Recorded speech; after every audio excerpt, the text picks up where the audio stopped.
안녕하십니까. 사암침법을 포함한 모든 침술이 황제인 정통사암침으로서 명의를 배출하는 정통사암오행침구학회에서 오늘은 비과학적 양의학 88번째 시간으로서 가와사키병 치료 방법에 관해서 말씀을 드리겠습니다.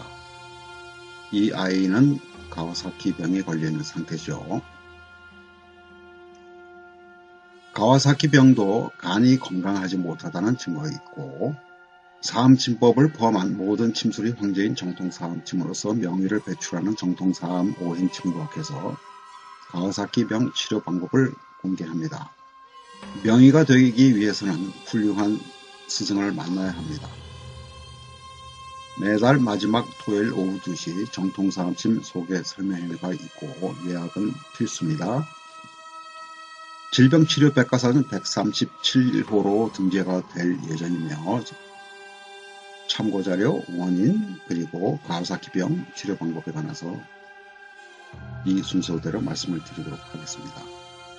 가와사키병, 갑자기 혈관에 염증이 생기는 질환이며 더 이상 희귀병이 아니다 라고 하는 헬스조선의 기사가 있었죠. 보겠습니다. 5살 미만이 전체의 86% 차지하고 최근 매년 3,000명 이상 입원, 감기 오인 않고 제때 대응하면 면역치료제 등으로 99% 치료된다 있는데요.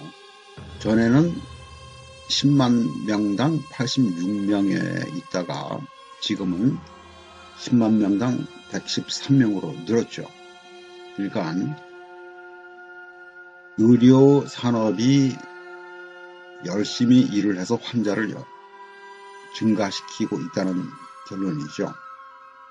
의료산업은 예방에는 관심이 없습니다. 쭉 내려가서 보면요. 가와사키병은 뚜렷한 이유 없이 갑자기 몸 전체의 혈관에 염증이 생기는 질환이다. 전체 환자의 86%가 5살 미만이고 이 경우에 심근경색이 나타나면서 급사할 수도 있습니다. 1967년에 일본에서 처음 발병된 신종질환으로 발병 원인을 모른다. 일본에서 처음 발견되었을 따름이고 일본에서 처음 발견되었기 때문에 다른 나라로 전파되는 것이 아니죠. 뭔가 원인이 있는 것이죠. 신종질환으로 발병 원인을 모른다. 뭐 다른 거는 아는 것처럼 써놨는데 다른 것도 모르죠. 왜 늘어나는가? 첫 번째로 발병 자체가 증가했다고 얘기되죠. 두 번째, 진단이 늘었다. 그러면서 의사들 사이에서 가와사키병 인지도가 높아져서 예전 같았으면 지나쳤을 환자를 발견해내고 있다. 이렇게 얘기를 하고 있는데 그것은 아니죠. 이렇게 급작스럽게 늘고 있죠. 왜 무서운가? 열이 지속되면 심혈관에 문제를 일으키고 고열로 인해 심장 혈관에 염증이 생겨 혈관이 두꺼워지거나 늘어나면 갑자기 사망할 수 있다. 이렇게 돼 있죠. 과거에는 환자 20%가 숨졌다. 그래서 최신 치료법에는 면역글로불린과 아스피린 등을 쓰면 치료 효과가 좋다. 면역글로불린을 한두 번 쓰게 되면 95%가 치료되고 이런 이야기 듣지 않으면 스테로이드 제제, 메토트렉세이드, 항암제, 인플리시맵, 자가면역 질환 치료제 등으로 99% 완치할 수 있다고 하는데 이런 치료 방법들은 다 몸을 해치는 치료 방법들이죠. 정상인한테 쓰게 되면 엄청난 부작용을 초래하는 그러한 화학물질들입니다. 특히 항암제를 쓴다는 것은 빈대 잡으려고 초과삼간을 태우는 그러한 일을 하는 것이죠.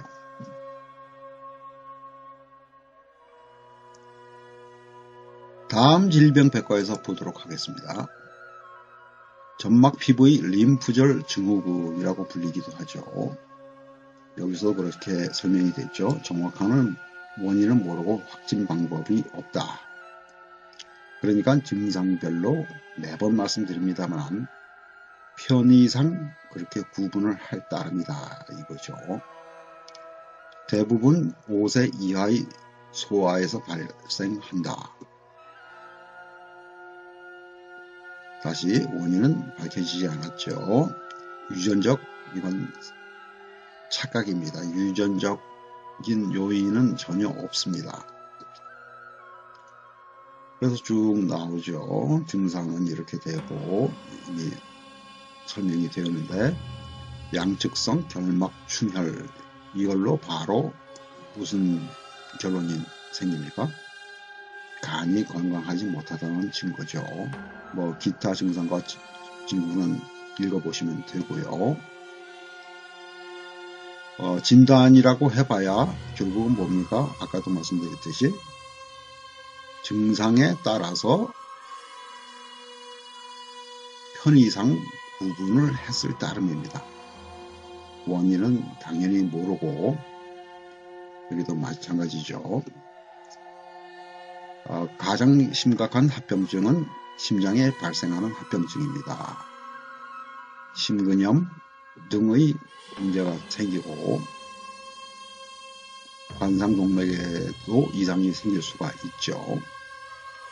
아까도 설명드렸던 것처럼 면역 글로불린의 발행요법과 아스피린을 사용한다 이렇게 되죠. 그래서 쭉 이렇게 되는데요. 다시 설명되죠. 최근에 가와사키병에 걸린 아이가 늘고 있다. 네. 다시 말씀드립니다만 의료산업에서는 예방에는 전혀 신경을 안 쓰고 있습니다. 돈이 안 됩니다. 예방에는.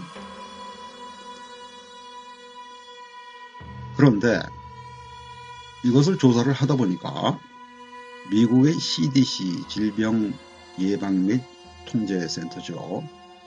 중국에서 20개월 된 여자아이에게 로타바이러스 백신과 A형 감염 백신을 접종을 한 후에 가와사키병이 발생했다. 이렇게 된 연구 자료가 있습니다. 여기를 클릭을 해서 보시면 되고요. 그런데 또 다른 연구 자료는 뭐가 나옵니까?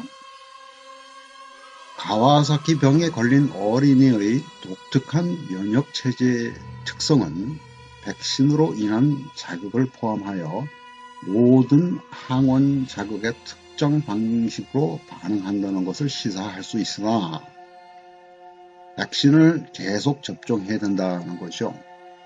어떤 방법으로든 환자를 건강하지 못하게 만드는 것이 CDC의 또 의료산업의 방법입니다. 참 인간 같지 않은 비인도적인 조직이고 또 비인도적인 사람들이죠. 그래서 www.drugs.com에 가시게 되면 양방의 치료화 물질들이 쭉 설명이 되는데 거기서 가장 먼저 나오는 것이 아스피린입니다. 또 그 웹사이트에서도 설명이 되는데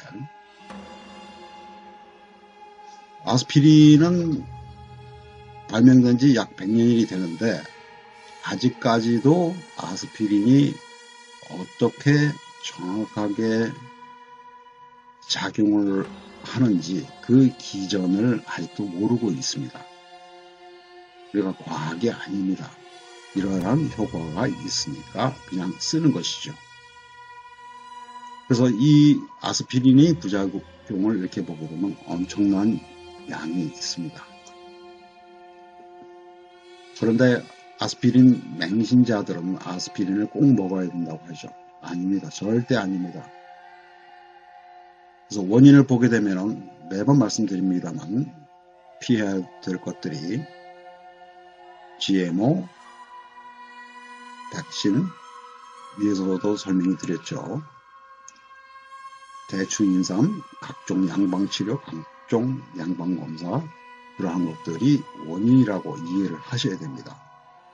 그래서 가와사키 병을 치료하는 방법은 어린 아이들이기 때문에 또 증상 자체가 백신 등으로 인한 부작용으로 인해서 생기는 염증이 있기 때문에 진맥도 사실은 필요가 없다고 생각을 하셔야 됩니다. 그래서 음능천, 심소해, 전곡, 음곡, 곡천을 부하고 행간을 살을 하는 한열보살법을 변형시키는 방법을 쓰게 되면 쉽게 치료가 되는 것이죠. 양약의 도움 없이 오장육부의 건강을 되찾게 해서 건강해진 오장육부가 스스로 치료를 하게 되는 것이죠. 쉽게 치료가 되어야 됩니다. 또 매번 말씀드립니다만 정통 4, 5행 친구학회에서만이 가르치고 있는 김형관보살법을 모르게 되면 보로 썼던 침이 사로 작용을 할 수도 있고 또 사로 썼던 침이 보로 작용할 수도 있고 그래서 오히려 환자를 중태에 빠뜨리게 할 수 있는 위험성도 있습니다. 훌륭한 스승을 만나야지 명의가 될 수 있습니다. 독학에서 명의가 되는 것은 하늘에서 별 따기와 거의 마찬가지입니다. 오늘은 여기까지입니다. 감사합니다. 안녕히 계십시오.